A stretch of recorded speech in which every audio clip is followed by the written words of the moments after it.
The architect of civilization. Thoughtful. Before history was written, who first taught humanity to write?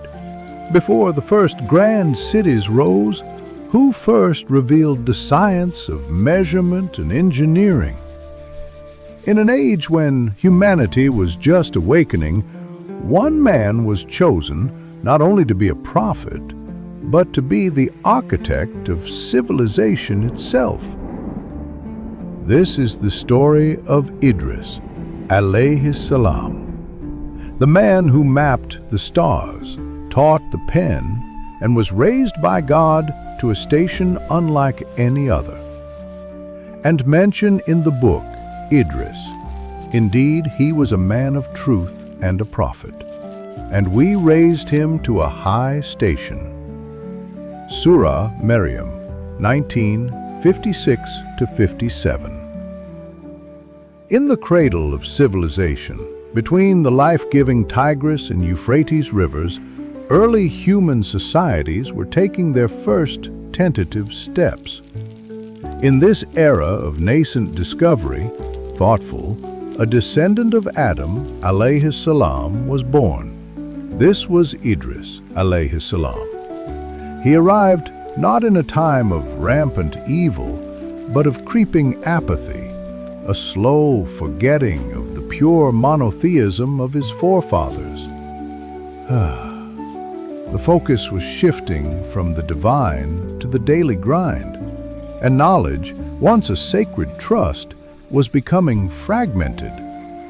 Thoughtful. From his youth, Idris, Alayhis Salam, was different. While others focused on the earth beneath their feet, his gaze was on the heavens.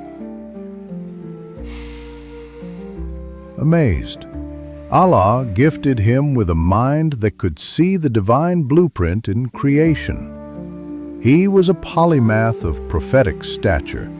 It is said he was the first to study astronomy, the first to introduce the art of writing with a pen, and the first to teach the tailoring of garments.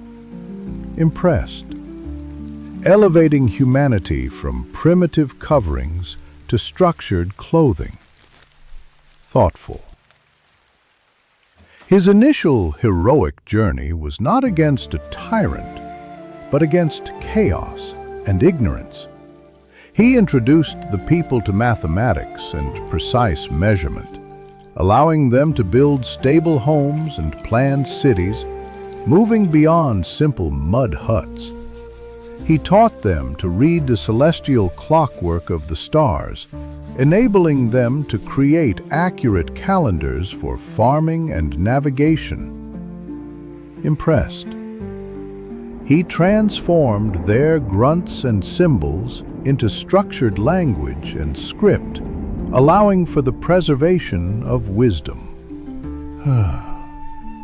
His struggle was the lonely burden of the genius, patiently persuading people to adopt new, complex ideas over their simple ancestral ways.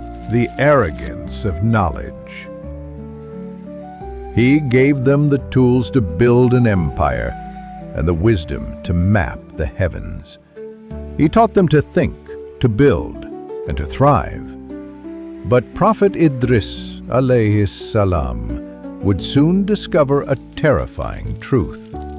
The most dangerous form of ignorance is the arrogance of the intelligent.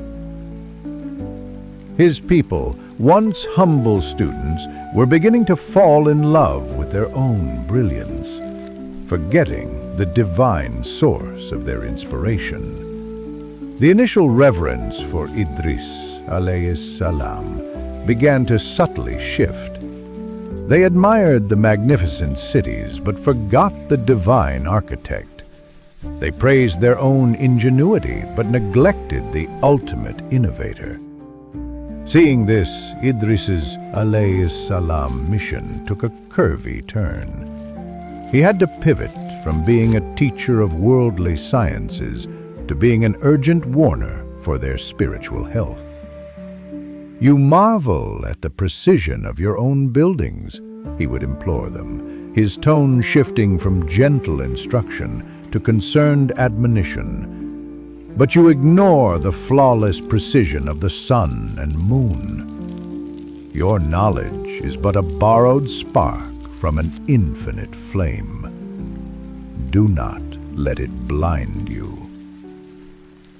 Their rebellion was quiet, intellectual, and insidious. There were no idols of stone at first. Instead, a new idolatry emerged, the worship of human intellect. They began to reason that their prosperity was the logical outcome of their own efforts. A nascent pride swelled in their hearts. We are the masters of our own destiny, some began to whisper in the academies and workshops. We have the knowledge, we have the systems. What need is there for constant, humbling prayer? The signs continued, but they were misinterpreted. Every new discovery Idris, Alayhis Salam, guided them to, once seen as a miracle from God, was now viewed as a product of his personal genius, or worse, as a natural secret they had unlocked on their own. He specifically warned them against a practice taking root, the excessive veneration of righteous ancestors. Monuments were built, and gradually people began to believe these great men of the past could intercede for them, a slippery slope toward polytheism. The tension grew. The very people who once celebrated him as the source of their enlightenment now began to resent his spiritual counsel as a check on their ambition. They respected the scientist, but began to dismiss the prophet. This was his greatest trial. Watching the tools he gave them for spiritual elevation being used to build pedestals for their own egos. He saw the rot of the ascension, and the quiet decay. Most prophets watch their people face judgment from the earth. He would watch his from a station high above. This is not the story of a nation's sudden destruction by fire or flood, but of a prophet's mysterious ascension and the slow, quiet decay of a people he left behind. The final judgment on the people of Idris, Alayhis Salam, was not a bang, but a long, drawn-out whiz of decline. Their rebellion had culminated not in a declaration of war, but in a declaration of thoughtful, intellectual independence from God. They believed their systems were perfect, their knowledge sufficient. The final turning point was this collective decision to sideline the divine, to honor the gift but ignore the giver. The specific nature of their downfall was as subtle as their sin. It was a slow internal unraveling.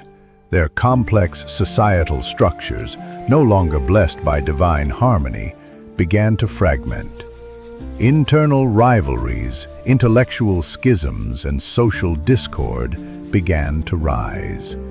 The knowledge they had, without the unifying spirit of faith, was turned inward, used for competition and control rather than collective progress. Their advanced agricultural systems began to face unforeseen ecological challenges, their meticulous city plans undone by social decay. Their civilization, like a magnificent body with a dying soul, began to somber rot from within, thoughtful.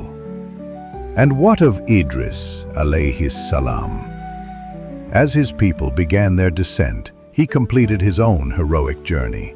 He had delivered the message, taught the sciences, and warned against the arrogance of the intellect. His mission on earth was complete.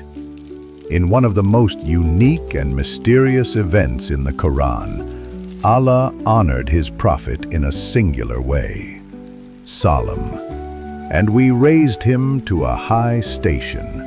Surah Maryam 19:57. While traditions vary on the details, the divine text is emphatic clear. He did not die a conventional death on earth.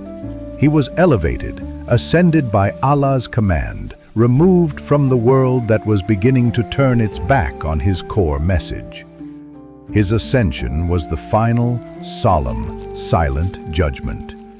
It was the moment the source of their light was withdrawn, leaving them to navigate by the flickering, insufficient candle of their own pride. Their civilization did not vanish overnight. It slowly faded, its brilliant innovations lost or corrupted, its social cohesion dissolving until it became a shadow of its former self, eventually disappearing into the mists of prehistory. Their legacy is a profound warning,